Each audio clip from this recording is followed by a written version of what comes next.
اعوذ باللہ من الشیطان الرجیم بسم اللہ الرحمن الرحیم۔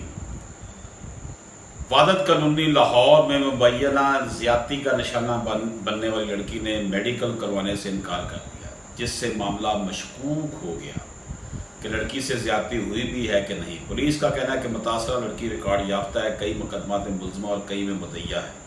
معلوم ہوا کہ متاثرہ لڑکی امان برطانوی شہری نہیں بلکہ ملتان کی رہنے والی۔ امان نے اس سے قبل بھی کئی مقدمات درج کروا رکھے ہیں اور اس کے خلاف متعدد مقدمات کا انکشاف ہوا ہے، جبکہ لڑکی کا اصل نام اور شناختی کارڈ بھی مشکوک ہے، کیونکہ پولیس کو تاحال لڑکی اپنا اصل نام اور شناختی کارڈ فراہم نہیں کر رہی، جبکہ لڑکی نے گرفتار فیضان سے شرعی نکاح کا بھی دعویٰ کیا۔ رحمان پورہ کے رہائشی تقوی محسن کا میٹرک پاس بیٹا فیضان ڈیفنس کی ایک ایڈورٹائزنگ کمپنی میں معمولی ملازم ہے۔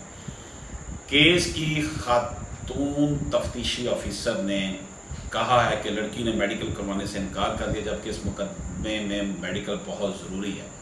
یہ لڑکی برطانوی شہری نہیں بلکہ ملتان کی رہائشی ہے اور اس کا جو نام یہ بتا رہی ہے وہ نام اس کا نہیں ہے جو اس نے مقدمے میں درج کرایا ہے۔ پولیس مختلف پہلوؤں پر تفتیش کر رہی ہے، جس کے بعد اصل حقائق سامنے آئیں گے۔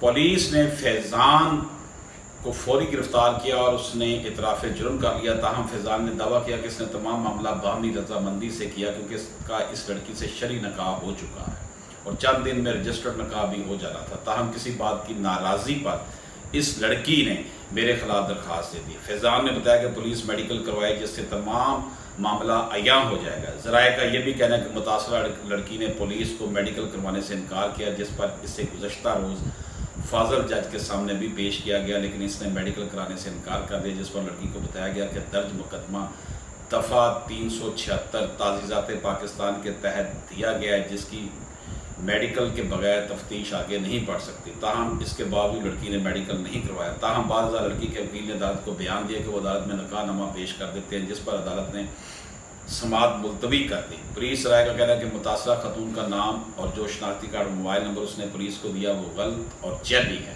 کیونکہ اس نے پولیس کو اپنا نام امان دختر محمد ارشد بتایا، جو درست نہیں، جبکہ بعد ازاں پولیس نے تفتیش کی تو معلوم ہوا کہ خاتون نے کئی مقدمات درج کروا رکھے ہیں جن میں مختلف نام اور شناختی کارڈ استعمال کیے گئے ہیں۔